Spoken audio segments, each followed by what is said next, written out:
TIC sir এবং অন্যান্য senior sir এবং ম্যাডামদের আমার প্রণাম। আর ছোট ছোট ভাই বোনেদের আমার আন্তরিক ভালোবাসা। আমি সাব ইন্সপেক্টর মহোদয় Haldar, cyber crime pace, Islampur থানা। প্রথমত তোমাদের যেটা বলা হয়েছে সাইবার ক্রাইমটা কি, অনেকের মধ্যে মিসকনসেপশন রয়েছে যে সাইবার ক্রাইম অ্যাকচুয়ালি কি। তোমরা কেউ জানো সাইবার ক্রাইম কি?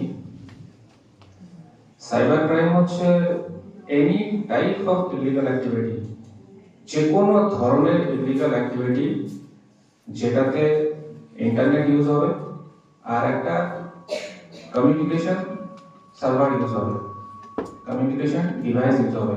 সেটা কম্পিউটার হতে পারে, সেটা মোবাইল হতে পারে, ট্যাব হতে পারে, সেটাকেই সাইবার ক্রাইম আন্ডারে ধরা হবে।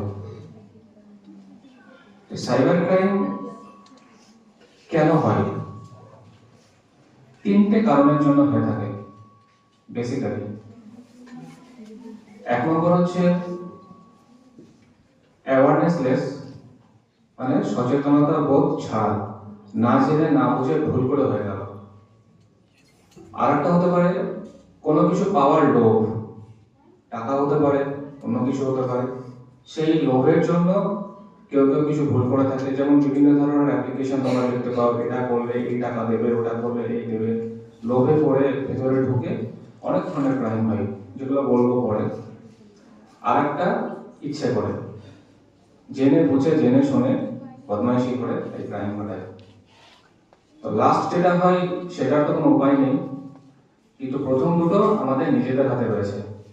আমাদেরকে সচেতন হতে হবে, প্রত্যেক পদে পদে সচেতন হতে হবে।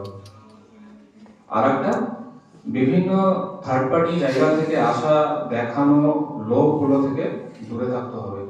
কারণ আমি যতদিন ধরে থানায় রয়েছি 99% দেখি মানুষ লোভে পড়ে সাইবার ক্রাইম করে বা ভিক্টিমাইজ হয়। নাও সাইবার ক্রাইম কয় ধরনের হয়? সাইবার ক্রাইম দুই ধরনের। এক নম্বর সোশ্যাল মিডিয়া রিলেটেড, আর একটা হচ্ছে ব্যাংক ফ্রড। আমরা যে সমস্ত কলেজের ছাত্রছাত্রী রয়েছে, ব্যাংক অ্যাক্টিভিটি হয়তো খুব কম জনই করে, কিন্তু সোশ্যাল মিডিয়া ইউজ সবাই করে। ইনস্টাগ্রাম, ফেসবুক, হোয়াটসঅ্যাপ, কি তাই তো? তোমরা একটা জিনিস খুব ভালো করে মাথায় রাখো, never ever trust your mobile phone. এই ডিভাইসটাকে